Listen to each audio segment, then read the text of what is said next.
Yo, yo, yo, around the ECOMIVERSE, episode 27 with the amazing Crypto Rain, Doctor of Stuff, and Danny the Bull. I'm your host, Jordan Riz. Woo, let's go. I'd like for everyone to start doing like intros and stuff. So, Rain, if you can please do a little intro of. Sure. My background is I grew up poor, and that is such a good background because I didn't want to be poor the rest of my life. And at an early age, I'm like, how do I not be poor? So that led me naturally to real estate investment. But 2017, I found this thing called crypto, and I was like, this is the future. So it has changed my finances for forever. It's amazing for those that do the smart things in crypto. And there's a lot of people who don't. And so there's a lot of people who don't make money in crypto. So that's what I focus on. Okay, new rule. I'm not going after Rain next time. All right, it's the new rule. But anyways, I'm Doctor of Stuff. You know what? I don't think I've ever said this before. I have a bachelor's degree in economics. I have a background in financial analysis, and that's basically what I do. Work within the finance arena, and I've been a stock investor for quite some time, analyzing stocks. And also a lot of different financial companies, and then got into crypto in 2020 for real. I did presentations as part of my job on Bitcoin and Ethereum, and if it was going to enter the financial, or I guess TradFi, traditional finance, and that's kind of what led me down to that path. And so, but yeah, been here for a little over 2 years, and just enjoying the ride. Yep. Awesome. And I am Danny the Bull, assistant principal by day, YouTuber by night. Been gone for a couple months. I've been busy. I'm happy to be back. Making videos, appearing on live streams and whatnot. So I'm excited for this one. Awesome.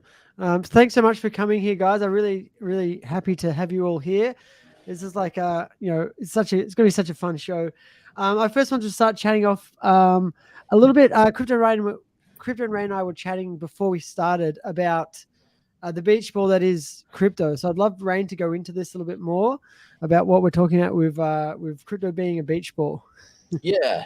So my background was in investment, right? So I graduated with a degree in business, went to work for a business consulting firm, realized that real estate investment at the time was the best way to go from poor to rich, even better than college and other things.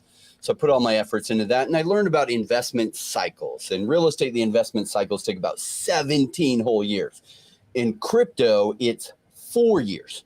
4 years, so condensed, very volatile. Now, right now, as you look around, there's a lot of people absolutely exhausted in the space. Why? Because we've been at the bottom, and we've been at the bottom for a while, and a lot of people lose focus, they lose track, and they don't know what signs to look for. But Jordan and I were talking before, and Doctor of Stuff, I talk about this all the time, and don't let him downplay his background. He is incredibly amazing. We're talking about how when things want to run, they want to run. It's like holding a beach ball under the water, and you got Gary Gensler of the SEC trying to hold that beach ball underwater, and you got Elizabeth Warren, and they're doing their best trying to hold that beach ball underwater and keep this thing from unleashing. But crypto unlocks what the internet can do. There is no politician that can hold this back because it'll just go to other countries. But the idea that Bitcoin created with this idea of blockchain and then later smart contracts completely unlocks things that the internet couldn't do before that it can now do. And it's going to unleash Web3. And Web3 is going to be a massive, massive change in how things are done, how they operate. And the place to invest in Web3 is the crypto space. And so we're talking about Omi. Omi's one of my favorite projects. And Omi, we're seeing some amazing things bubbling that's about to take off. And those people that are here right now making the right actions, they're going to be very, very happy that they were here. Awesome. And have you guys seen the news about Gary Gensler? Do you think he's actually going to resign? Not yet. Yeah, I don't think so. That was leaked to a second-rate publication, I think, right? So I don't it's a fake publication that's been around for a month or two or something. Yeah, I don't think that's credible. Doesn't look credible. It'd be nice. We all wanted it to be true. Yeah. It's crazy how much publicity it's got already. It's been on all the big, pretty much all the big crypto channels already. and people are like constantly talking about it. It's crazy how news can spread like wildfire when it probably is source. putting some pressure on him to resign, right? So it's like, that's good. It's interesting that it's 1 week after the BlackRock ETF got, denied, or at least they had to make some changes.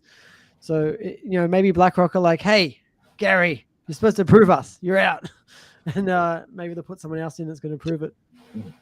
They absolutely have enough power to do that. They have like 17 people that work at the White House have come over from BlackRock, right? And when you're one of the largest donors to the Democrat Party in furthering their causes, you have sway with the White House, and they have massive sway with the White House. So, yeah. And I think it is the White House that's telling Gary Gensler what to do, because Gary Gensler of 2017 was a whole different person. Back then he was saying, I just think 75% of the blockchain space and these altcoins, they're not securities, maybe just 25%. And now, like 2023, Gary Gensler is like, everything is a security. Everything needs to come in and register as a security. And all these exchanges are all illegal exchanges. So I'm going to prove this little exchange no one's ever heard of from these people no one's ever heard of who got funded out of China. Yep, they can come through. And that's Gary Gensler of today, which is really, really weird behavior. Yeah, I would agree with that. He's definitely he's got his own political aspirations, I think, beyond, this current role as chairman of the SEC.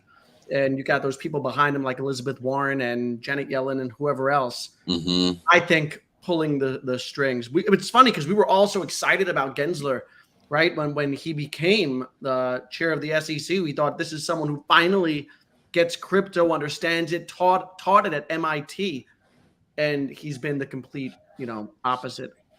Yeah, well, I think he gets it, but I think he doesn't have control of what he says. Yeah, we've got a question he's working here. someone's agenda who's hiding that agenda from us. That's 100%. Yeah, and this question here by NFT Hero is actually something that's on my notes here anyway. It's basically that we're getting no community update this month, but they said why settle for one. So there's a bit of speculation, a bit of teasing that, and San Diego Comic-Con is coming up on the 20th of July. So that's about 2 weeks from now, roughly. 2 to 3 weeks. Maybe they're going to have a big announcement then. I don't know. They have to do something, right? Like, because we expect these updates now. And if they don't make these updates, then it's going to not be great for the sentiment. But what's crazy is everyone's Vivi vault values have been rising. I mean, I'm hearing almost everybody that I've talked to say they're up about 20 to 30% in the last 2 or 3 weeks. What have you guys experienced with your Vivi vault values? Definitely gone up, and it's been fun. It's been fun to see, but there's a lot of things or variables that could be coming into play with that, right? I do think that the sentiment overall is up in the community, right? There aren't those FUD spaces, and if there are, they die out within like a couple minutes because no one shows up to them. We are seeing more and more just like non-announced updates to the app, right? It's just happening. They're just doing the work, and that's making people bullish. I do think it's funny. I don't know if you guys remember this, but when they would do their community updates every month, everyone's like, man, it's just going to be the same old stuff. Why do they even do these anymore?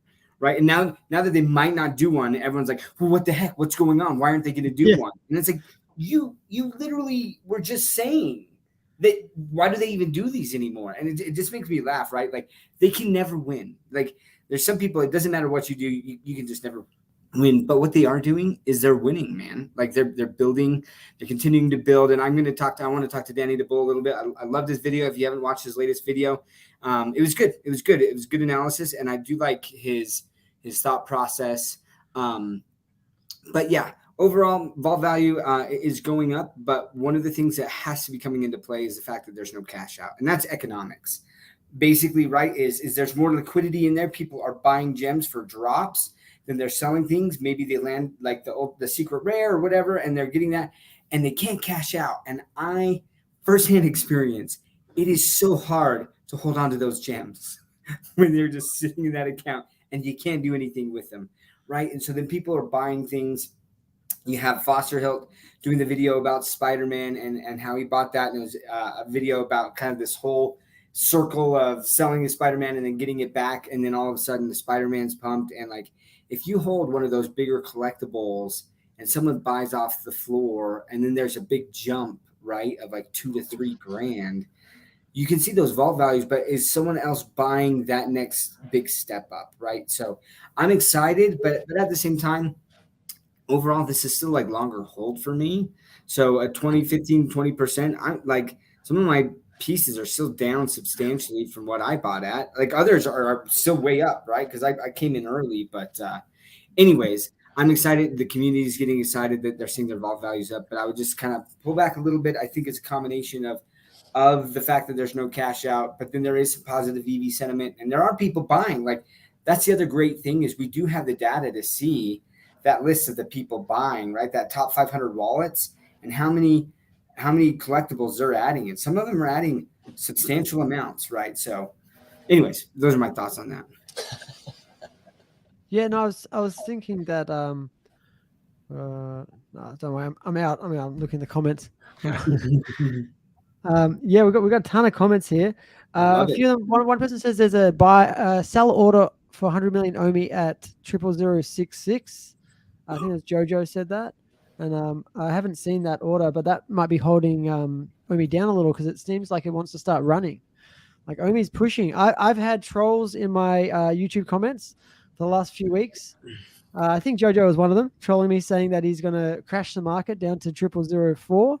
And I double dared him. I said, do it so I can buy some more cheap OMI. Is that right, Jojo? Was that you or was that someone else? Yeah, don't let us down, Jojo. Come on, brother. But it's just not going down. It's not going below 0006. Well, now the market's also been up. Bitcoin's over 31K. Even like Sol and Ada, which were named in that lawsuit by Gensler, dropped precipitously. Like I think Sol went down from 21 to 14. It's back up to almost 20. And that's like one of the ones named in the lawsuit. So even alts are holding strong at the current moment. One of them's up 100%. Yeah, so they've got the comic waitlist. It's tested. Is that right? Yeah, that was today. They dropped today. Yeah, and it worked, right? Went off well. I'm kind of bitter at the waitlist system so far. I've had terrible luck. I got the blue and white Vivi logo. I was one of those that got it right, and then it wouldn't let me pay. I was like, pay. I was like trying to back out and get back in, and just wouldn't happen. And then it was what was it? I was getting the rebound on something. I got the rebound.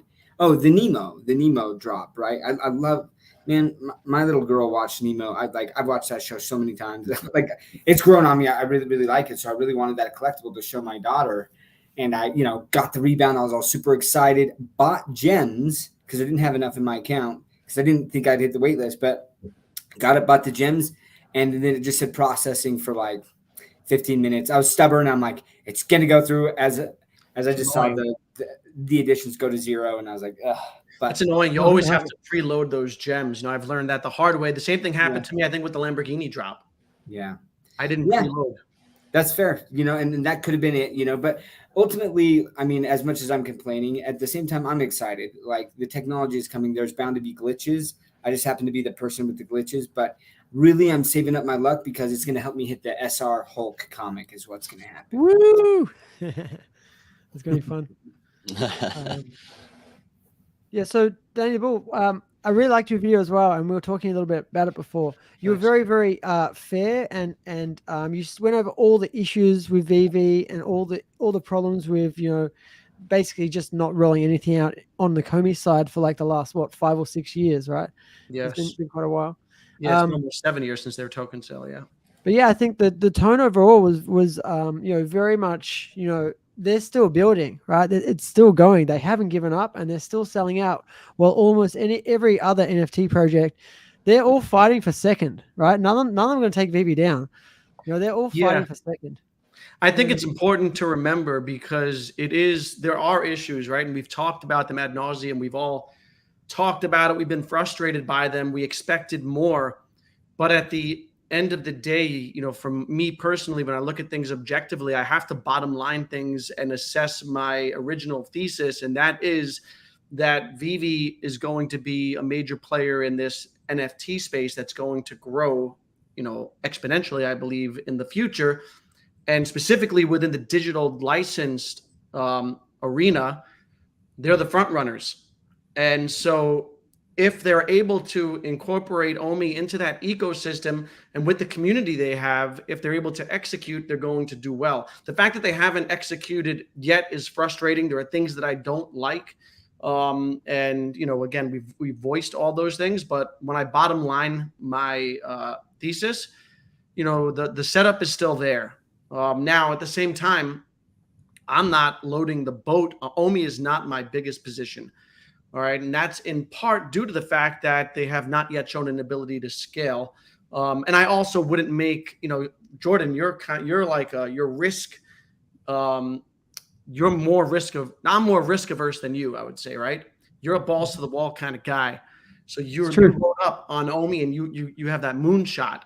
For me, I'm more comfortable holding things like Ethereum and Bitcoin, and then I have my smaller positions in my altcoins. Yeah, so I definitely was a little bit all in, and I've backed off a little now. I've still got the exact same OMI. I've got 200 million OMI, but because I sold my company, I pretty much put a lot of that money from that into other coins. So now I have Bitcoin, Ethereum, ADA, and a bunch of alts. It's just to hedge it. So about 50% OMI now, 50% other cryptos, just so everyone knows I'm not 100% in on OMI now. And I don't think it is super smart to go 100% in on anything. But if I was to go 100% on anything, it would still be OMI. So have you always, has that always been like your risk management in terms of go for small coins, moonshots? I went for Tesla stock and that did extremely well. And I went for Bitcoin in 2019 when everyone was saying Bitcoin's going to go to zero, and that did really well. So I guess they're not really smaller ones. Right. With Tesla, but it's still, they were the times I went in was when everyone was fighting them and they were low, and they just flew up, and I did really, really well, and I cashed out quite a bit of money, basically in the last bull run, I guess you could say, with those. So I've had a lot of wins along the way. I haven't had too many losses. You guys all know the biggest loss I've talked about, which is that C-swap business. That and that was really a rug pull, and it wasn't the company card starter that I was with that did it. It was a Sunday Swap team that made that rug pull happen. I also want to thank Bill Garner for the shout out, which is awesome. I'll just put it on the screen one more time. Woo! OMI is his biggest position. Let's go. Yeah. Hey, wait, I want to jump in. Hey, Bill, when are you going to follow me back on Twitter, man? That hurts. That hurts. Just saying. He's always commenting on our videos and things. He won't follow me back on Twitter. Just giving him a hard time. But please follow Doctor Jordan, I really like this though, man. Because initially when we first met, right, and it's been a while now. Like, you were it was basically all OMI, and I kept being like, diversify, and it's awesome to kind of see the maturation there of like, you can be crazy bullish on something, and there's a risk appetite, right? And there's some people who are like, no, I'm going to go all in basically on this, and that's okay if that's their risk appetite. But it is extremely precarious position to be in when it's and it affects you psychologically and mentally too when all of these other projects are pumping and yours isn't, right? Because then you start to get emotional and you're like, maybe I just need to sell some and get into these, right? You start chasing the green candles when you wouldn't have if you were diversified initially, right? And so I love that diversification. I think it's good. And look, I am incredibly bullish on OMI. And this is one thing that I was going to say, Danny, from your video about like all these things that they need to do with OMI. I agree. I think that they really have to, and this is coming from kind of the regulatory perspective, right? I really think that they've had to build out the platform to the point, right? Have all of the foundation in place with the tech so that they could do like the OMI burns, the OMI to NFT. Like they had to have that platform built out before they can really push the token. Because I do think that they are nervous And this is just my assessment. This is, this is just docs saying this, right? I'm not an attorney or anything like that. But when I look at the OMI token, I do believe initially it probably met I just blanked out on the Howey test, right? I mean, they had that sale. There was expectations of profits and things for the token to be considered a security. But over time, right, as they built out this platform and they're making actual use case for the token, and then instead of doing the buybacks like they're initially doing, right, they're having the people, the individuals implementing the ability for them to burn it themselves, right, to create that deflationary aspect of it. They have to build out the Vivi app to do all of that before they can really expand to the token. So, I don't think a lot of people are like, well, they haven't been focusing on the token. They haven't been focusing on the token. I'm like, I don't think that they've been able to. They have to develop and build out all of this part on the platform so that they can basically see now, that if the token does well, it's not because the founders are doing anything with it. It's because the community wants the token to use it, that utility behind it. And that takes away that Howey prong. So that's kind of my thought process, right, on your comments, just about they really haven't been focusing on the OMI token. I think that they want to. They're holding pretty massive bags of them, but I think that they've been trying to play it safe and really build out that use case so that if the SEC does decide to look at OMI, they're looking at that and be like, well, in the past it was, but it's not now. Right? Does it really make sense for us to go after them anymore? And if they do, they're like, okay, well, we're not a security anymore, so we don't have to fulfill all this stuff. Maybe we just pay a fine. Yeah, I think you've been followed. Yes, thank you, Bill. Appreciate that, Sam. Thanks, Bill. I think, well, first, in regards to it being a security, I think if it was on Gary Gensler's radar, it would be a security in his eyes, because he's been out and has said that everything is basically a security except for Bitcoin and maybe Ethereum, right? So, and the fact that they've put in burning mechanisms and that there is someone in charge of the token and they, put out their monthly newsletters and whatever, that might raise, a red flag in his eyes. But that's besides the point. We already know how he feels about all of crypto. In terms of them not, doing things on the OMI side, I just think that they didn't have the team in place. They bit off a little more than they could chew early on, and said that they were going to get all these things done, but they didn't really have the team in place to get it all done. Now we're seeing, Mitch on board and Nestor, and we're seeing signs of, development cycle improving. So again, that gives me some optimism that, it's coming.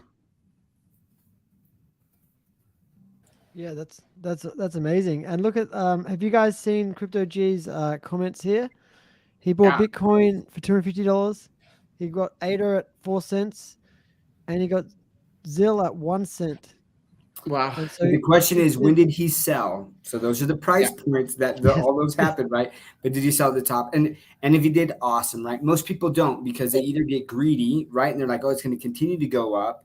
And then it starts to go down and they're like, oh, but it'll go back up. And then it doesn't, then it doesn't. And then they're like, oh, and then they panic sell, right? And they don't make near as much. But even so, they make much more in general when they're patient like that in the crypto sphere with the volatility there than they can in stocks, Yeah.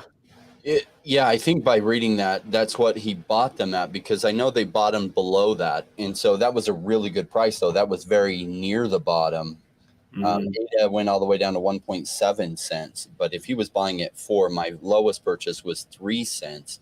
And I loaded up a bunch. But it was unclear that it would even go that cheap, right? So 5 cents was a good deal on ADA. 4 cents was a great deal. 3 cents was a amazing deal. And so all these listed, I mean, Crypto G clearly gets it. So good job, Crypto G. Yeah, it's awesome. We've got a good comment here from Omar, and he does say that, Vivi, or you could say Comey, have hired an OMI team now that's going to focus on OMI as well as interoperability. So I think that's going to be. I like that, really, but really again, where were they, 7 years ago when they started the project as a blockchain, right? That's a valid thing, right? You're starting a blockchain company, but you don't have a team in place. So again, it speaks to the fact that they had this vision that I think was grand in nature. They didn't have the team in place. They oversold it early on. hopefully now they're making amends and they'll execute, and the vision is still there. Yeah, I like that, Danny. I think founders and they're visionaries, right? And they're dreaming or imagining things that aren't there yet. And sometimes the tech needs to catch up. I will say this though, right? Is back then it was kind of like the Wild West and there wasn't a lot of regulations. And so I think that they would have been pretty easy for them to be like, oh, look, we're going to do buybacks. We're going to do all these things. And that was the plan. And I think it didn't really necessarily would have taken a blockchain team to do that. But then regulations start coming in, and then also you have like OpenSea, and then you have Blur, which got rid of the royalties. And all of a sudden they're like, well, hold on just a second. We sold this IP on perpetual like royalties. And now if they go interoperable, like there's a significant chance that they're going to miss out on a lot of those. And the IP is like not happening. You're keeping it on Vivi until we can be guaranteed. And so I think over time as they matured, right? And I agree. I think that there was some overselling there. And that's what every business does. I've invested in so many projects that they paint this awesome picture. And I think a lot of them have great intentions. And then they get into the nitty gritty and they're like, well, we didn't plan on this. We didn't see this coming, and it's not necessarily a fault. I wish that they could see, and I'm sure they wish they could have seen where that was. But like you said, I think realistically taking a step back and just saying, okay, fundamentally, where are they now? And I think that they're in the best position that they have been in since they started. And that's what makes me excited is just the continuous build outs. And people are like, well, this isn't here yet. This isn't here yet. And the question I ask is, okay, do you think that it will be here? And what's the timeline, do you think? Because timeline still matters. If it's going to take another 5 years, well, they're going to miss everything, right? But I'm looking at what's happened the last 3 to 4 months, and things are starting to come out a lot more quickly. And just like Mitch has said, like I listened to what Mitch had said about building out this cadence, and it looks like he's done that, right? And now they're hiring these teams. And so the question I ask people is, do you think that it's eventually coming? And if it's coming pretty quickly, then why are you waiting until that happens? Because if you wait till it happens, then the token's already pumping. And then people panic and they're like, well, it's already gone. So like, I'm going to wait for it to come back down. And they don't buy in and they don't buy in. And then they miss the boat completely, right? So then they end up buying in near the top. And this happens over and over again.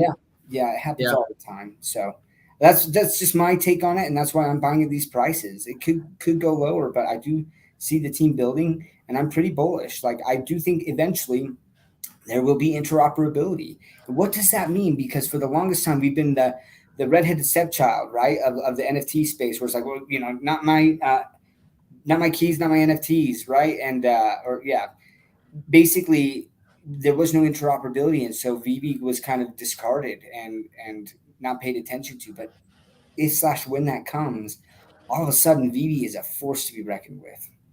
It's one of the most powerful forces, right? And so a lot of people wait till the vision, the future is already there and they can see it happening. And then they're like, now I'm going to buy it.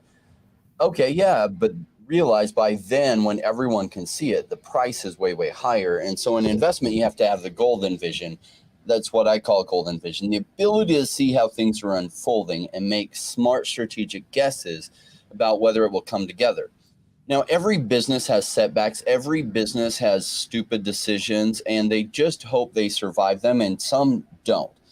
Did ECOMI make all the right, perfect decisions? No, and that's an unrealistic standard. My background, I graduated from business. I went to work for a business consulting firm called Accenture. And you see businesses make dumb decisions all the time, and hopefully they survive them. ECOMI made some dumb decisions. They just made less dumb decisions than most of the projects out there. And they're now making a lot of great ones because they learned from their decisions where they didn't focus on the tech team early enough and get it going and put the investment into it when they needed to do it. But they learned and they've thrown it in there now. And now I'm seeing everything I want to be seeing, which creates this little window of opportunity where the price is still suppressed because everyone's emotionally bought into this. Oh my gosh, ECOMI and Vivi has let us down, and oh my gosh, and they didn't deliver on this and didn't deliver on this. That's all emotional crap. And what I, as an investor, look for, I listen to that stuff, and then I look at the fundamentals and be like, oh, this is setting up nicely. thank you for all the FUD. Thank you for all the emotional people who don't get really what's going on, that have pressed it down so far. Because I don't know about you guys, I like to buy cheap. And I don't want to wait till all of it's unfolded and I don't have to have any golden vision, because by then it's already gone 10 or 20 or 100 or sometimes even 500x. And I like to buy low and sell high. So I want to be selling then, not buying then. But get that a lot of people that come into crypto don't make money because they don't understand buying low. They don't understand buying when the FUD is thick. And learning how to look through and be like, okay, it is go time. I'm going to stock up on this or this or this. And then waiting till all the market confirmation comes in and all the people are coming into crypto and they're like, oh my gosh, this is the best ever. Crypto's never going to stop going up. And they're buying the top, and, you know, the rest of us are like, sell a little bit more, sell a little bit more, sell a little bit more. And that's how you make millions in crypto, not let me wait till everyone around is buying it too. And everyone is like, this is the best thing ever. And then buying then. And that happens so very much. And that's why 5 to 10% of people, 5% make exceptional money in crypto. 10% make great money in crypto. And the rest is realize over 50% is probably about 60 or 70% lose money in crypto. And it's just because they're doing the wrong things. They don't have any background in investing. They think they can just come in when everyone else is coming in, and then it peaks and goes back down, and then they panic sell out, and then they're like, oh, crypto sucks, it's crypto's fault. And their timing was just bad. They don't know how to have this golden vision that I talk about. And that's okay. Like, you know, I try to educate people on how to think about investment cycles. My background prior to crypto was 20 years real estate and other investing. So I study patterns and markets and other things. And so in crypto, it took me about 18 months to really figure out the patterns here. But once I did, I was like, it was the golden ticket. I'm like, this is the thing I've waited for my whole life. I am super excited to be here. Yeah, and that speaks to the whole psychology of investing, and that's the hardest part of it, is buying when there's fear in the streets and blood in the streets. We've got a really good comment here from Planet Vampire, basically saying that Comey didn't blow their marketing budget during the bear market. And we know there's some other companies, I think it was Cryptoys, spent millions of dollars during the bear market and got almost no sales from that. So, you know, Comey and Vivi are doing really, really well in terms of keeping their capital, holding on to it, and hopefully they use it at the right time. And yeah, we've got some really, really good comments here, all excellent points. And Vivi was smart, made sure they focused on the foundation. They might not be popular right now, but in the long run, it's going to give them a great position for next bull run. 100%. I'm loving this so far. Very, very bullish. Obviously, you know, they haven't delivered so far, but we can see the vision. We can see it's happening. It's going to happen. It's just a matter of time. I'm hoping San Diego Comic-Con, they have some crazy announcements. Like, imagine they just drop the Viverse and they drop Omi Utility and they drop, I don't know, some big-ass brands. Who knows? Some sort of Japanese anime. I think we'll likely get key Marvel drops. They're in the Marvel booth, so I think it would make sense that they stick to Marvel. Oh, yeah, because they're in the Marvel booth, right? Yeah. That's historically what they've done, is they've had Marvel drops. Yeah.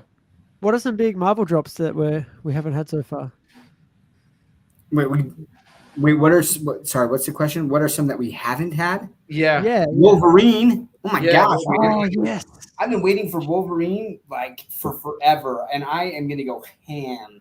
They haven't had any X-Men, have they? No X-Men. Yeah, it's Storm. They've done Storm. Yeah, Storm. But please have a good designer do it, please. Oh my gosh, yeah. If they screw up Wolverine, I'm gonna just don't give us another Elektra where it's like, oh gosh, give us something like Thanos. Thanos was awesome. We need the claws coming out, man. Thanos do Wolverine.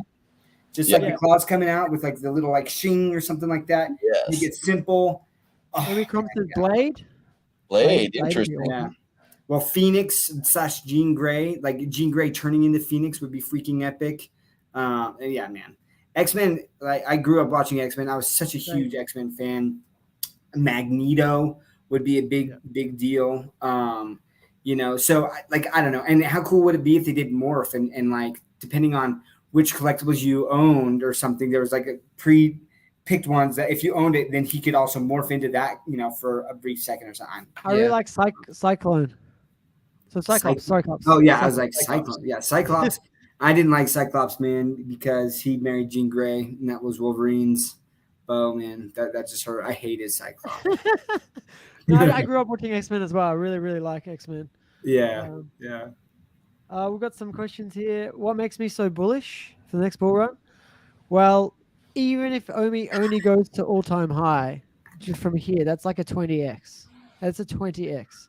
Okay, I have like $400,000 invested in OMI. Okay, you guys could do some mathematics. I'm gonna be looking pretty. And as I said, I've got 50% not in OMI now as well. That's in other things. So even if I just get a 3 or 4x on those ones, that's going to end up doing really well as well.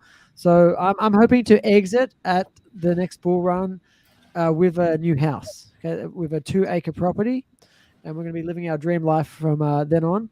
In some ways, I'm already living my dream life. I've got my dream car. We've got a great house. We put like $200,000 renovations into the house. Okay, we do like a lot of things are going well. I work from home. I'm with my kids a lot. My wife is a full-time stay-at-home mom. There's a lot of things going well already.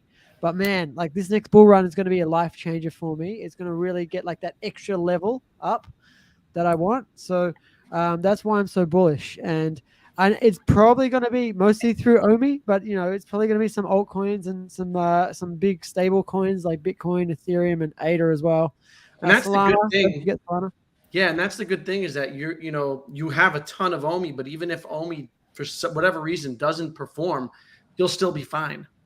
That's right. Yeah, I think that's important for people, right? To spread out. I'll be very upset. I'll be able to claim a lot of losses. I mean, that's the other thing I could do, right? I claim a huge amount of losses. Yeah. So when I do make those gains, I may not pay much. Yeah. So it's there's the good and the bad.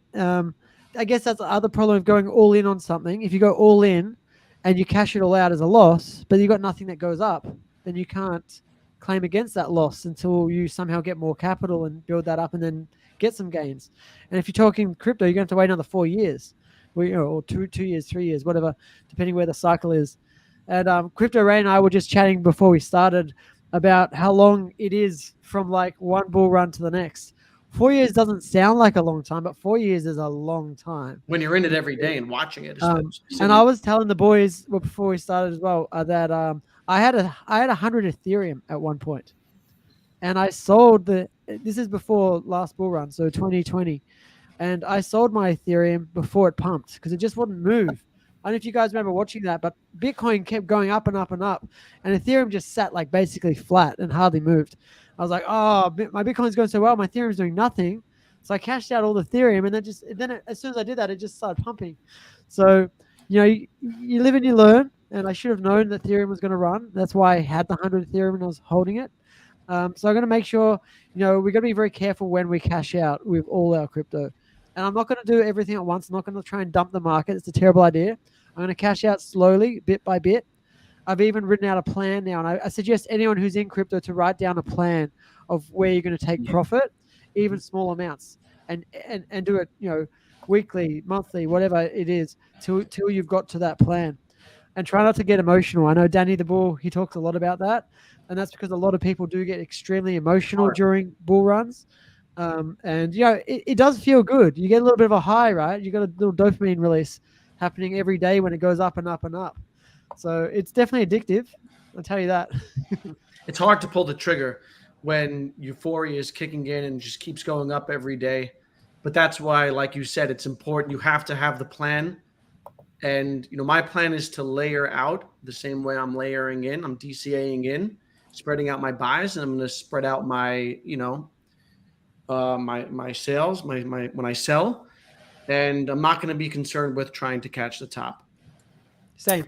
If I miss the top, that's okay. Yeah, just focus on your profits. This is such a good idea. So back in January of 2021, right, when the Vivi market was just going crazy, and I was telling everyone I'm like, oh, my vault's up another 10 grand today, you know. And it was like every day I kept saying that. And then I was like, oh, my Spider-Man's worth like 95K right now, you know. And they were like, why don't you sell that? And I was like, because it's going to 1 million. Right? I just the euphoria, man. It was like, it's never gonna stop. It's never, and it was so funny because I know better. Like, I could not pull myself out of that because I didn't have a written game plan down. And part of me was so nervous of, if I sell now and it pumps and I can never get it back, I don't know if I can forgive myself for that. And that was the greed talking, because I'm like, are you kidding me, right? To turn $400 into $95,000, that's insane. Like, that's insane returns, right? And maybe it could go to $1 million, but like you said, like, you're never gonna time the top, or if you do, like, it's so lucky, and it's not with all your crypto, right? And so you have that game plan of, what would I feel comfortable with? And token, this is one thing that Vivi does that I think is so different than just crypto in general, and why I like OMI better is because I'm not necessarily emotionally attached to OMI like I am to some of my collectibles now.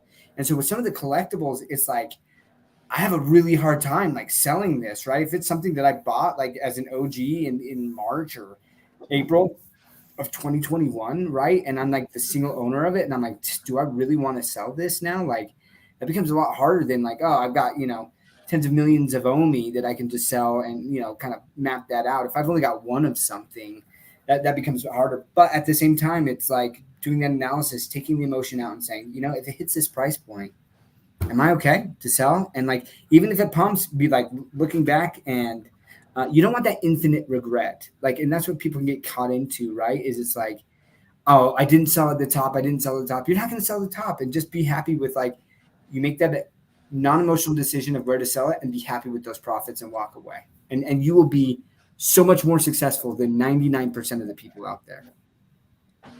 Woo, Philip B has 100 million OMI. Wow.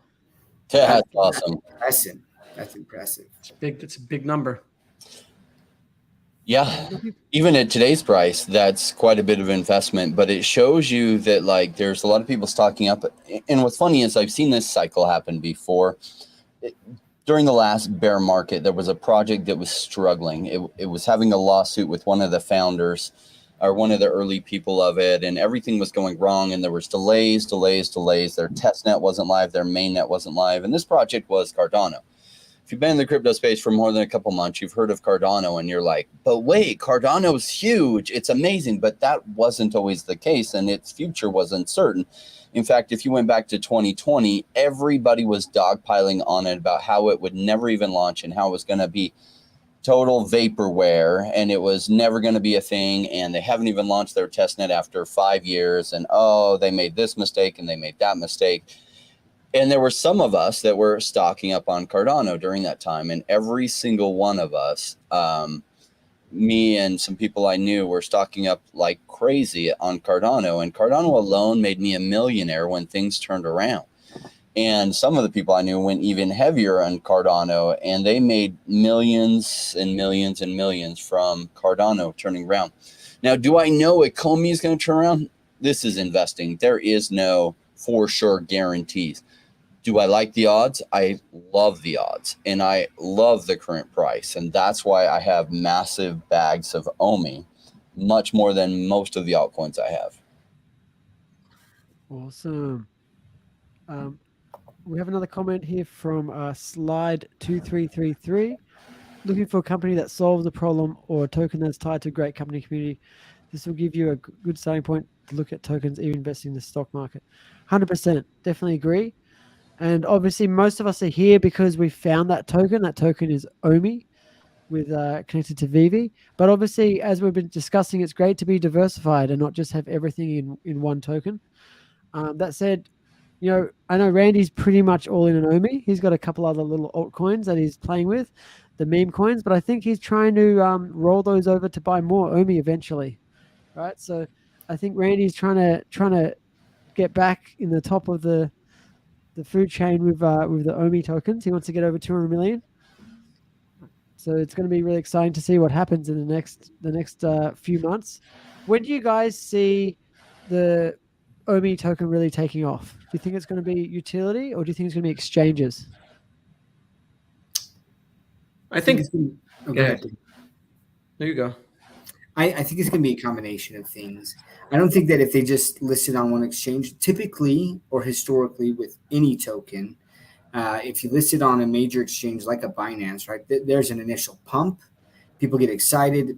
Everyone is like, oh, like this is the next pump, because they see the price start to go up, then more people FOMO in, right? And so there's this rise, and then it kind of dies down, and there's this drop. And I think one of the very important things that we're going to see from Vivi that they have to create for truly the token to be successful long term, right? There has to be a true use case where it doesn't matter what the cost of it is, people want it, right? And so, and that's why I like those bronze tickets at just tied to $1 worth of OMI. People can buy $1 worth of OMI, and it doesn't matter what the price is. And that means that whatever people are selling it at, someone is buying because they just need $1 worth, right? And if they can really nail that down. So I think the exchanges are going to help. That's going to help liquidity. But for me, one of the biggest things I think that is going to really help the token is being able to buy OMI in the app with a credit card. That I think will be massive, because I catch myself so many times just buying gems with the credit card or buying something just with a credit card, because psychologically, man, that's not real money. Like that's just what happens to our brains, And so you can buy OMI with a credit card. And when you can then start listing your NFTs for OMI and things, and people are like, yeah, I'll buy OMI, or I'm going to buy OMI for the bronze tickets, whatever that is. I think when you couple it with exchanges, where you'll get the crypto people that are going to come in and they're going to attack it from that side of things with the exchanges. And then your normies who are coming in, they don't know anything about crypto, but hey, I can get a better deal if I use OMI to do that. Sure, I'll buy OMI to do that. And those two things combined, I think that's what's really going to help the token. And then if you combine that with a bull run where people have earned all this money and they're trying to flip it into new projects and things, that's where you can just kind of get this convergence of a lot of bullish things all at once that can just like skyrocket the token. Potentially not financial advice. Crypto is risky. You can lose everything. Yep. Danny, you got any thoughts? Yeah, I mean, I would agree. Both utility and exchanges, you put those things together with this community. And especially like Doc said, if that utility is people, really need OMI, and it converts people who are collecting just Vivi and brings them over to the OMI side and integrates OMI into the ecosystem. Strong community. And it's something that's easy to understand to outsiders. The thing about OMI is that it's got about close to a $200 million market cap right now, which is relatively big in this current market for a small coin. But no one outside of the community really knows what it is, right? And it's something that's very easy to understand because of the space that it's in and the IP that it's attached to and the partnerships that it has, that, that setup is there. And if they can just get these things done in a timely fashion, time it with the bull run, I think good things can happen. Rain, do you have any thoughts on that? I have a lot of thoughts on that. Slider 2333, you got some great comments. Let me start with that. I think Vivi fits the profile. They solve a very big problem in collecting. They simplify the collecting process and make it much easier to do a transaction compared to in real life collecting. So let's talk about the OMI token, right? So there's a little bit of separation. There's a lot of people who have Vivi collectibles and they have no OMI tokens. So, because right now the utility isn't there. So a lot of people, they're just kind of like, I'll get it when I have to. And so their mind is on the Vivi collectibles and it's easy to get. And right now, in order to get the OMI token, they have to go to Bitforex or something, an exchange they don't usually have a log in, and they got to get crypto and they got to send it over. And so the difficulty in getting it right now is high. Well, that's good for people who like to buy low and later sell for high, because there's some hurdles and some steps. That's part of the reason it's so cheap. If it was easily gettable on Coinbase, I don't think ECOMIVERSE token would be anywhere near the price it is today. But I'm an investor. I like to buy cheap. I want to wait for those things to happen, and then I want to sell high. I also want to wait till the utility comes out. And Doctor of Stuff nailed it. And so did Danny with the golden ticket. And that is going to be when people really start thinking about the OMI token. And what's interesting is once OMI starts taking off, because no crypto influencers out there other than myself and just a few, those that are here on the channel, are talking about the OMI token. And there are a few in the OMI family and Vivi family that are, but none of the big names are talking about it. And the one big name that did talk about it decided against it because I guess he doesn't like cheap prices. He likes expensive prices. I'm an investor first. Like, that's what attracts me to this space. And if there was no money to be made here, I'd probably buy 1 or 2 collectibles a year. But I see the potential for massive money if things come together right. And so OMI is cheap. When the golden tickets come out, guess what happens? The price starts, or the bronze tickets, the price starts going up. And then what happens? All the crypto channels, they're always talking about not what's cheap and an amazingly underpriced deal. They're talking about what's hot and what just 3x'd or 5x'd. And then that's when their audiences then get in. Funny enough, people like buying massive green candles, and I try to tell them not to, but that's just what a lot of people do. And so you'll have the big channels covering it, and they're like, oh, this ECOMI thing has come out of nowhere. You know, and the rest of us were like, dude, stocking up while it's cheap, and then it starts going up, and we're just like, yeah, bro. That's what's going to happen in this space. And all these channels will start covering it, and then it will go up some more, and then more people will FOMO in because people like to chase green candles. And then the rest of us who were patient when things were boring and accumulated will start seeing sell signals of, okay, let's take some profits. And that's how you make massive money in crypto. It's simple, but simple doesn't mean easy. And you'll notice, Someone's calling. you'll notice that easy, like, it's not easy because number one, a lot of people wash out during the crypto winters. Even some of my audience, and I told them, hey, the crypto winter is the best place to be, but it gets boring and it's psychologically hard. So a lot of my Rainmaker family has stuck with, but even some have washed out. In fact, one of my Telegram admins totally washed out because crypto winters are hard. And even though it's 4 years and like the crypto winter only lasts about 2, they wash out and then they're not prepared for when everything goes gangbusters. And then people come back in late to the game. Those that are here watching this now, you're at this amazing time period. And I'm seeing all the stuff that I was seeing in 2020. And in 2020, I could just feel it. I knew, I was like, okay, it's coming. I don't know if it's coming in 6 months. I don't know if it's coming in a year, but it's coming. And right now I feel that same feeling. You can feel it bubbling up. You can see little glimpses that it's coming together, and that the people that are trying to slow it down and stop it, that they're like trying to hold back a river with their hands, and it's not going very well for them. 100%. I think the real deal makes a good point in that they need to make sure that OMI is necessary. And I'm interested to see what this synergy looks like between MCP and OMI. And I want to make sure that, you know, people who are just into the Vivi side of things can just do whatever they need to do by collecting Vivi collectibles and don't necessarily need OMI to get the, you know, the perks that we're supposed to come along with the utility program. So that'll be interesting to see. So one thing that I like about OMI that I believe is going to be happening, right, is you have people who are master collectors, and so they're accruing all of these points, right, on a daily basis. But someone might come in and be like, I really want a better chance, and I'm not a master collector. I don't have that, right? And that's where I think that there's that synergy is. It's like, well, they can then use the OMI, right? They can purchase those bronze tickets, or they can purchase OMI.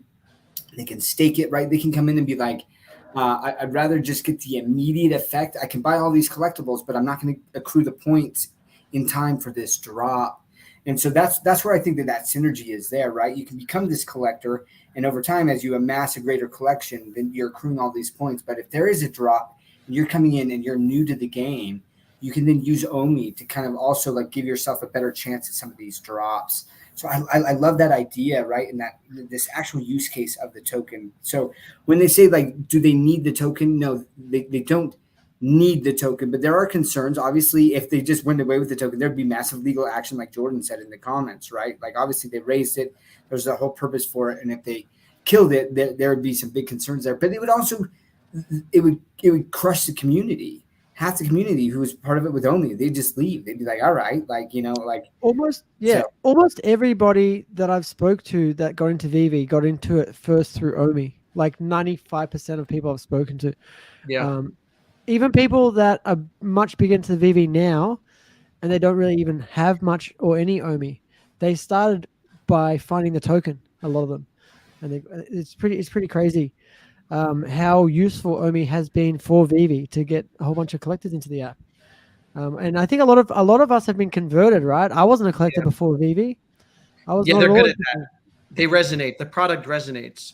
100%. Yeah, and like I'm into all the brands and things they have, but I was never into collecting. Like I'm not like Danny who have all these collectibles in the background. Like the most I've got is like I've got a sword in the background and a couple model cars. That's it. Right. But in Vivi, I've got hundreds of collectibles. I've got hundreds of comics. You know, I just hit level 33 MCP yesterday. Woohoo! I know I'm very much at the small fry level in terms of Vivi, but it's still fun. I still enjoy it. Yeah, 99% in Omiverse, 1% in Vivi. Something like that. You know what, though? This is what I love. And so shout out to Biscuits, right, who just commented. Omi was always secondary to her. I don't know if you follow Biscuits. I've followed her since she first posted her kind of doing some crazy breakdance move with the Batgirl, you know, next to her, that awesome pose there. But just following her and like all the things that she's made, the Haunted Trolls, and she does these with her 3D printer, all of these things. There are collectors out there that have been real life collectors, and they're also being drawn in. So I love it. Like the Omi token has brought in people into Vivi, and people have become collectors who weren't collectors before. But then you have the other side, like real collectors who were coming, comics and crypto. Sean, right? Like he's been a real physical collector, and he sees the vision of the digital collectibles as well. And so like that's what I love is like there is this convergence, right, of the physical world and the digital world and the crypto world all together, and Vivi is creating that. And as long as they continue to build on what they have started this year, right, as they've been progressing and bringing out updates and building a lot more quickly, and not just like making promises anymore, they're just doing things, right? And then it's kind of a surprise to us when we're like, oh, whoa, we just got like another update to the app, and now they're doing this, the search bar. They didn't announce that. It just happened, right? And sure, should that have been developed like 3 years ago?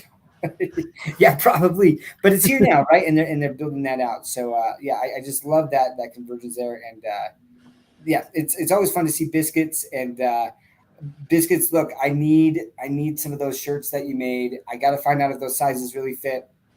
They got some. She's made some awesome FUD shirts that just kind of plays with what people have said in this space, and it's a lot of fun. Biscuits, did you buy back in? Do you have more VV collectibles than Omi now? That's a question. She can comment that when she feels like it. What's interesting is a lot of people are just like Biscuits, right? They aren't really thinking about Omi now, and that's part of the reason the price is suppressed is because, and even the number of people in Vivi has gone down some. Though they do better than any other NFT project about continually selling things. So it's positioned really well. And when the collectibles start to come up, you'll see more people come back into Vivi, and then that amplifies. They're telling their friends about it. The same thing will happen with Omi, and Omi will start getting some traction, especially if they make it easy to have on your app, make it useful, especially if they can make it easy to buy on your app, if that's possible. So you don't have to go all the way to Bitforex or whatever. Then if you can get bronze tickets for it, there probably this frenzy is going to happen if that all comes together.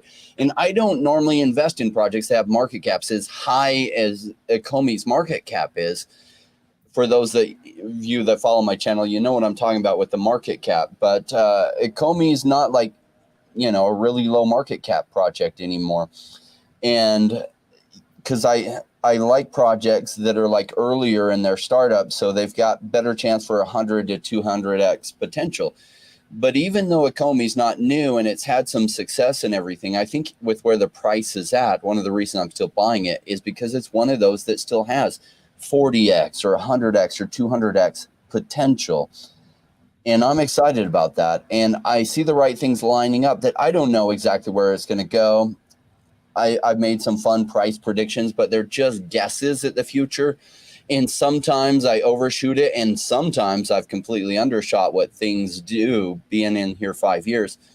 But what I love about ECOMI is the right things are setting up, that it's like one of the best, one of my personal favorite bets that I'm taking for the future. And at this price, gets me super excited. Thank you to all the FUDders out there. I appreciate you. I probably won't find you all and send you like Christmas cards and stuff, but know that I'll think about you. Awesome. Thanks, Rain. I'd like to do a little shout out to everybody watching this. Thanks so much for joining us today, guys. We have over 100 viewers live. It's fluctuating just around 100. Woo! That's the first time on the around the Comiverse. Since StreamYard added a new option, we now all stream to all our channels at the same time. That's why not all of you can see all the comments, not all of you can see who's watching. But combined, we're actually over 100 people watching right now. So if you can all smash the like button, that would be wicked.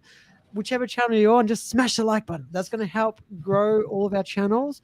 And it's going to actually help grow the Vivi and Omi community. So there's a big reason to do that. And if you subscribe, it's going to help all of us as well. And as we all grow together, we're going to grow the Vivi space. We're going to grow the Omi token. You know, you might get a few big whales in just by clicking that like button. Do it now. Anyway, and we've got some. Do you want me to share some analysis on where ECOMI's token is and what it's doing, and why I'm excited about it? Let me share my screen. Dr. That's great. Rain, so someone made a great comment because you had posted that technical analysis, and I think it's important because, and I'd like to hear your thoughts on it too. But I've asked several people who do technical analysis for a living, right? And I said, how accurate is technical analysis on a token with such low volume? I'd love to get your thoughts on that, right? Well, so you can see setups. And what's funny is most of the people that I know that are huge technical analysis people, they don't make near as much as a fundamental investor that's decent to good at fundamental investing. And fundamental investing is looking for the right thing, noticing when things are just totally overbought, buying them and holding them for longer periods of time.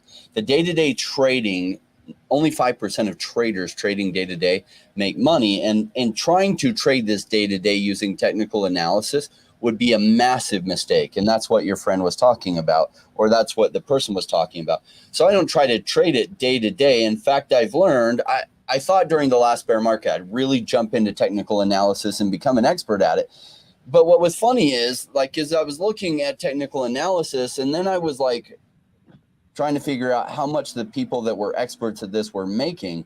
It was nowhere near what the fundamental investors were making over the long term. They'd be like, yes, I just made this much money and I made this, but they weren't really making life-changing gains. And a lot of them downplayed their losses and overplayed their wins. And they weren't making millions and millions and millions of dollars. Almost nobody that's a trader does. Yet in the last bear market, when the crypto winter was happening, these people that I knew that stuck through it, and they were buying side by side with me, and we were scooping up on the things that were undervalued and over FUDded, and we bought and we just held, we all became millionaires. And I was like, we don't know anything about technical analysis. I had started to learn they knew nothing, and yet millions of dollars of profits, which was amazing. So let me share with you a little bit about what's exciting. And so we see this big chart here and this big descending wedge. And you see actually that ECOMI has come up to the upside of this. And what happens over time is that if it doesn't break down to the downside and it's kind of hit this floor, it's then starting to turn around to go the other way. And what happens is over time, you just run out of people willing to sell at these prices. And then people like myself and Jordan and others that have been buying at these prices, and a whole bunch of our family, and Dr. of Stuff and I are in this whale chat. A ton of people have been just accumulating, and they're not even going to sell near these prices. So you run out of people willing to sell at these prices. Everyone here is willing to hold. And so then the price just has a hard time going below that. And then after a while, you just run out of sellers completely, and buying still happens, and it starts to turn it around. And then most people chase green candles. It's kind of like a dog, right? And, you're just kind of holding something. He doesn't want it, but you move it around like this and you throw it. Then it wants to run after it. And so when it's moving around and starts going crazy, that's when all the volume happens. So it is starting to show some good signs, and maybe somebody watching this is like, oh my gosh, and you see this green candle here, I'm going to get some, because anything near this price is amazing. I think even at this price was an amazing price, and we're well below that. So this is all my green buy zone that's like golden, the kind of like opportunities you wait for and you hope you run into. And there'll be some people watching this that don't get it, and they don't believe me, and they don't know yet, and that's totally okay. And even if they ask me, they're like, is this guaranteed to happen? It's like, there are no freaking guarantees. A meteor could strike ECOMI headquarters and they all die, and the token is finished at that point, and the project is most likely dead at that point. There's no guarantees. I just like the odds on this, and there's a reason why I have so much of this and been adding more to my position. Awesome. I wanted to bring out what Jordan mentioned, and this happens a lot. So Jordan do you mind if we share the story about the 100 ETH? Yeah, go for it. Yeah. So back in the bear market, and this happens so much. So this bear market of the last cycle, right? So this is back in 2020 and later 2020, he was holding on to ETH, and he had accumulated 100 ETH. And you'll notice right here, since October of 2020, Bitcoin just broke to the upside and started on this big tear. And it was like, oh my gosh. And everybody holding altcoins, including ETH, is like, oh my gosh, I'm missing out. And so around like November, they usually started selling their altcoins. And you see Bitcoin went up, and it did pretty good. So it went from, say you had jumped in here, 15,000, then it went up to like 41,000. So that's like a solid 2.5x. But a lot of people sitting in things like Ethereum was at $400. And then over the next little bit, it went all the way to 4,400. So it went 11x. And that's not even one of the more risky alts. So Bitcoin did go a little bit further, you'll see. But if you had gotten in at, say even 14K, it topped out just above 60K. So you would have made a solid like 5x. And what happens is Bitcoin usually runs first, and ETH didn't follow too long behind it. But Jordan, what happened? Why did you not? What happened to that 100 ETH? Did you get that full upside? Yeah, so I can't remember the exact price I sold it at, but Bitcoin kept running so hard, and my Ethereum was doing nothing, basically nothing. Maybe moved up like a tiny bit. So I sold all the 100 Ethereum over time. I probably made small amounts of profit, but I rolled it into Bitcoin, which is already up a lot, and then Bitcoin didn't move that much. But yeah, it was a bit disappointing. I had something like 6 Bitcoin and 100 Ethereum. And I moved pretty much all those over to alts, and a lot of it went to OMI later on as well. Yeah. And that's so normal when we're new. We see like this green candle happening on something we're not in, and we sell these really good positions that we have to jump into that, realize that it's already run some of its length. And so we're not even getting it cheap anymore. We sell into that, hoping to catch some of the run. And that's often when the bag that we believed in, that we had accumulated at a good price, often runs. And I made that mistake my first cycle too. I made it several times. And then I was like, I'm never going to do that again.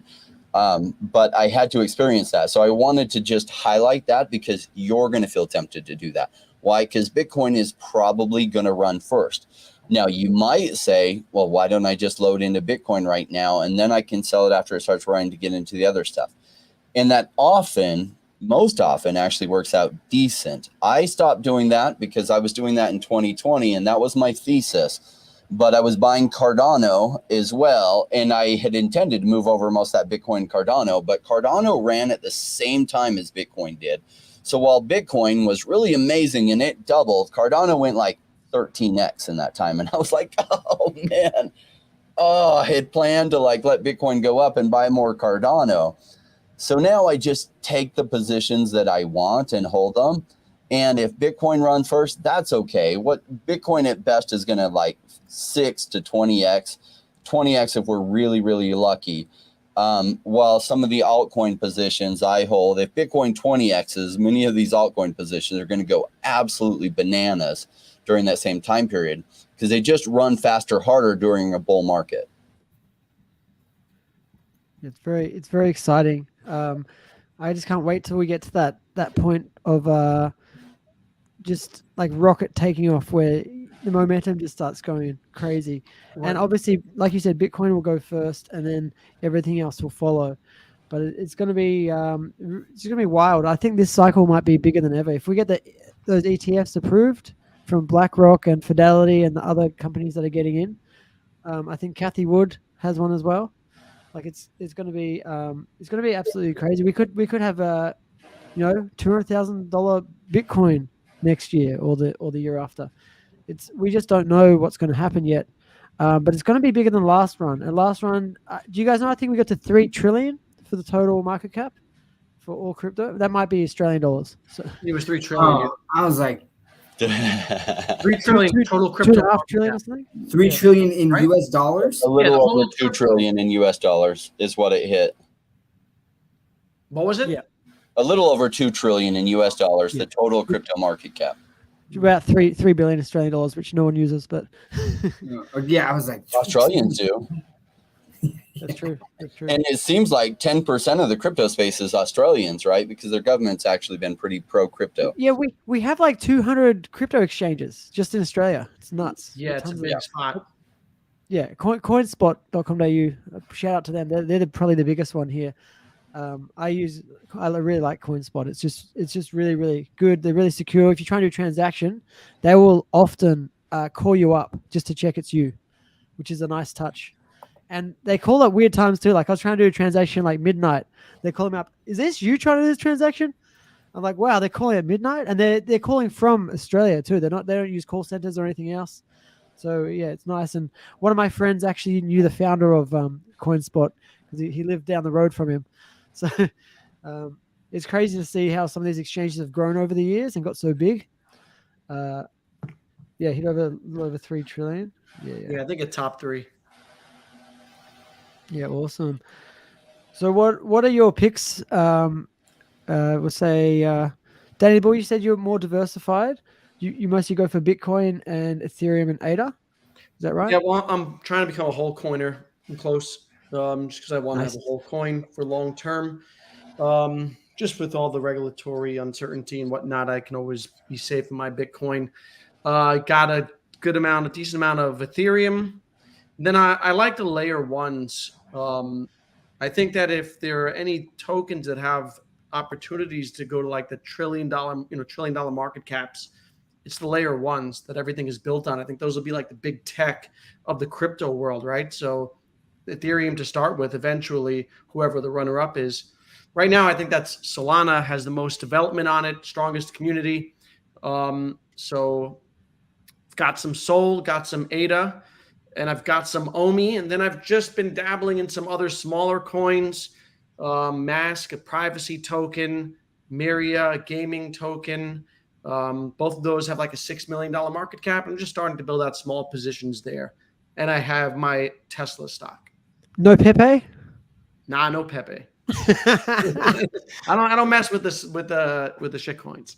Dr. Stuff, what are your thoughts? What are your thoughts and what are your altcoin holdings, if you don't mind sharing? Who did you see me? Or yeah, I didn't hear. Dr. Stuff. So Cornucopias, I've got a pretty big position in Cornucopias. So they are a metaverse platform. They are really close to releasing their racing game. And I say really close, probably within the next month or so. They're going to be releasing kind of the beta testing to one of the OGs. So I was one of the first, I think like 50, maybe 100 people in their Discord channel. I was introduced to them through one of our VCs that Rain and I are both in. And one of the things that really, when they were raising, that I really enjoyed, they had this learn to earn program. And I thought that was really cool, where just for learning more about crypto, they were going to give you some of their tokens. So that was a new concept that I got really bullish on and threw quite a bit there. But they've just been building out. They've got a really strong community. So I'm really excited to try to test their gaming out. I've got some of their, I have all of their vehicles. and a lot of their land and things. So yeah, I'm pretty big into cornucopias. So you've got the NFTs and you've got the token. Correct. Yeah. Ah, cool. Awesome. Yeah, and I'm excited. They're going to be doing another vehicle. So they have different tiers of vehicles for the races that they're going to be doing, and so I'm excited to kind of see how that works, like the different tiers and what that means. Are they on different racetracks, or they just have different functionality within the tiers of these vehicles for racing? And so cornucopias I'm big into. Myriad Token as well. I have a node with Myriad Token. They're similar to Gala, except for I feel like their platform is built out better. They also have a lot more connections than Gala did. And but look, the token's down pretty substantially, like even from when they opened it. And I think they're just building. And I think that, again, when Rain talks about fundamental analysis, there's two things in crypto. There's hype and speculation. And if you can get into something early on that hits a hype, you're going to get massive gains, even with, and there's no logic behind it. Honestly, it's this pure speculation gambling that people throw in tons of money and the token pumps. And then there's potential like use cases behind it. And I think that as gaming really comes into the space, you got a lot of people who are just, they hate the idea of gaming NFTs, these gamers, but I think that they have been misled as to like what this NFT really means to them, right? Because they're like, it's not about the money. And I'm like, you're right, it's not. But we really haven't had a game that's really fun to play. And I think once they develop that and the games are there, and then all of a sudden as they're playing it, they're like, wait a second, like I earned this thing and now I can sell it if I don't want to use it anymore. It's going to happen, and it might be like eventual. But so then I look at something like Myriad, where they have all of these partnerships and all these different platforms. Mm-hmm. As the space grows and the gaming NFT space grows, I think there will be a lot of like indie games and things that go onto these type of platforms, and there'll be a use case for the token there. Animal concerts, that's taken a big hit. Like there's some questions I'm still trying to figure out. Like their CEO, it doesn't seem like he's a part of it anymore, but they have relationships with Snoop Dogg, with Alicia Keys, like major artists. And when I look at like Apple Vision Pro and the ability then to start streaming concerts using those goggles, like literally being like live or like looking at avatars, right? I think there's going to be different ways where they can do that. But they have a lot of different partnerships with Decentraland, the Sandbox. So, I mean, anyways, the list goes on. Like, there's a lot of tokens that I'm into, but those are some of the ones that I'm really heavily into. And then, obviously, of course, Omi as well. I think GameFi is going to be a big topic next cycle. Yeah, talking about gaming, actually, I've got a good example that. Do you guys know Counter-Strike? Mm-hmm. I've heard of it, yeah. I mean, I've never played it. My friends played it. So they actually sell the skins of the different like weapons and things you get in Counter-Strike, and the sales for that goes absolutely wild. They actually sell like hundreds of millions of dollars like every month or something like that of these skins. And that's not an NFT, it's only in the Steam platform, but it's a perfect example of what will happen when everything becomes NFTs. Because people love this. They buy and sell them all the time. And I actually didn't know, because I used to play Counter-Strike Source, right? That's the Steam version. And I actually had a whole bunch of these skins sitting there. And I opened up the marketplace, and I could actually sell them, and they're worth money. So I managed to make, I don't know, $20, $30, maybe $40 selling these random like skins that were just sitting there the whole time. And they have these boxes as well, these like mystery boxes you can open. Mm-hmm. And you open them, and there's a percentage chance that you're going to get like a super rare that you can sell for like $20,000, $30,000. So I've got a few of those I haven't even opened yet of these chests. And it's a really, really well thought out system. To open the chest, you need to buy these keys. So it incentivizes people to put more money into the system, right? For the chance of like gambling to get something big out of it. So that's a really, really good example of that technology of NFTs mixed with how Counter-Strike Source is doing that. If other games implement that, you can have the exact same volume, but it's going to be through NFTs instead on some sort of platform.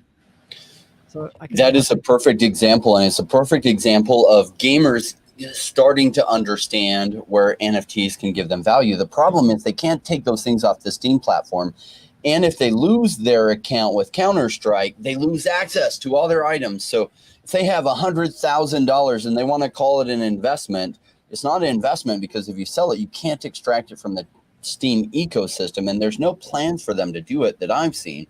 And yet you'll have people buying a knife skin in Counter-Strike Go for $12,000 because it gives them flair. And so it's kind of like got some of the properties of NFT without the most important property of NFTs, which is ownership, that it's yours, that you can sell it and extract the value from there. And so they're good flair pieces, and it's amazing to see what those prices have gone to. I think Danny totally nailed it, and Dr. of Stuff did too, that gaming is going to be absolutely huge. And this idea of ownership is going to radically transform gaming. So bear markets are boring. Last bear market was boring as hell too. And I remember thinking, what am I going to do to use my time? So I looked back to the history of what items had sold for in video games without even any ownership. And I found a few things where one thing had gone like $1 million, and I'm trying to remember the name of the game. It was a weird game out of Europe that a bunch of people played because you could put dollars in and take dollars out. But like a planet or an island had sold for like $250,000. And then they... Second Life? What's that? Second Life? No, it wasn't Second Life. And it was before that. And the game is still around. But that had like 6 of the 10 highest items ever sold. And the reason is because you kind of had ownership in that you could own things and you could extract the value. And so it's had 6 of the 10 highest things ever sold, even though the player base was so much smaller in that than other things. And I thought, this is where gaming is going to go crazy in the future, because they're going to have very good games of things that people want, and this idea for flair, and it will be tradable. It will also bring the kind of money into gaming that's never been there before, because it won't just be the game makers. They'll be able to make money on things. It will be people, it will be companies, and we're going to see this radical transformation happen. And so that was my thesis last bear market, and I invested in this project called Axie Infinity, which was the first project to sell land. I remember I bought $4,100 worth of land, and I'm all excited, and I go to my wife, and I'm like, hey, yeah, I just bought $4,100 of land in this video game. And she's like, $4,100 of land in a video game? Tell me more about that.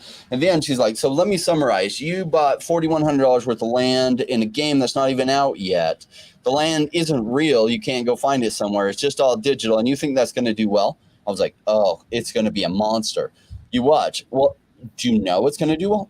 Well, no, it's investing. I don't know that it's going to do well, but this is going to transform the world, this idea of ownership in games. You watch.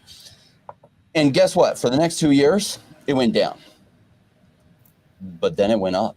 And when it went up, it went absolutely crazy. And it went up 3,000x to the top from where I bought at. 3,000x. Have you even heard of those kind of multiples before? Like those kind of multiples in the stock, like that, you have to pick the right stock 70 years ago to make those kind of multiples in the stock market, right? And so in crypto, that's possible. That's not normal, but that's possible. And we're going to see another wave of that. And so I think everyone's picks were actually phenomenal. One of mine that wasn't mentioned is actually a decentralized finance play or DeFi play called Bumper that I'm a big fan in. And the reason I like it is I don't have a guarantee that it's going to be successful. I think the narrative is great. I think their mainnet isn't even out live yet. But if what they're trying to do works, this project can go 1,000x from here. 1,000x. Now, will it? I hope so, but I don't know for sure. The mainnet's not even out live. And so I have a lot of videos, interviews with like the team and everything that you can check out on my channel and look in further. But that's one of my favorites. Miria is one of my favorites that Dr. of Stuff mentioned. I like Illuvium as well. A project called Cetus. Citus is how we say over here, but in Europe they call it Cetus. It's Sidus. In fact, they're going to be joining us late Friday night or Thursday night. It's going to be Friday morning his time for an interview.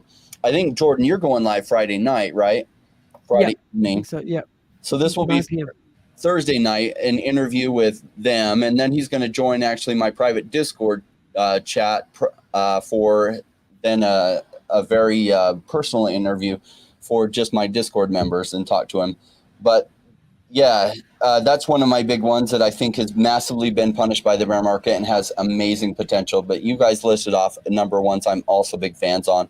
And I saw some great mentions in chat as well as some of what they're really big on. Yeah, I also saw that Philip B talks about enhancements of Vision Pro. If they were connected to the Vivi app, like that would be so awesome. And I think that'll happen eventually. I think you'll be able to access Vivi or the Viviverse with the Apple Vision Pro. And then Planet Vampire, he had a really good idea. It was to put an order in for Vivi collectibles, so you can like put an order in and just let it sit like an order book. Yeah. And then it'll just auto purchase it if it goes below that price or hits that price. And that could be like a staking tier benefit. So if any of the Komi team are watching this, put this in. I might actually submit this one. Like, that's a really good idea. And that will help Omi. And I also like to do a really big shout out for this Friday night. We have Foster Hilt and My Collectibles coming on for a late night 9 p.m. EST stream. For Around the Comiverse. It's the first time we've ever gone off Monday. I just wanted to do an extra day because Foster Hilt really wants to get on this show and he can't make Mondays because of family commitments and things like that. So we're going to do late night 9 p.m. stream. So make sure you book that in your calendar. I'm sure we'll put it all over Twitter anyway the day before leading up to it. So yeah, hopefully you guys can join us 9 p.m. EST this Friday. And Crypto Rain said he's got a show on Thursday. And do you have one tomorrow as well, Rain? Yeah. So I'll have a lot going on this week. So if you haven't followed me on YouTube, I give a different investment perspective. My background's investing than a lot of what you'll get on YouTube channels. Not that you shouldn't watch other great YouTube channels. I think you should. It just gives you an investor perspective, somebody whose background was 20 years investing and looking at the fundamentals behind projects. So join me there. Jordan is a champion and put this together and has some of the great guests.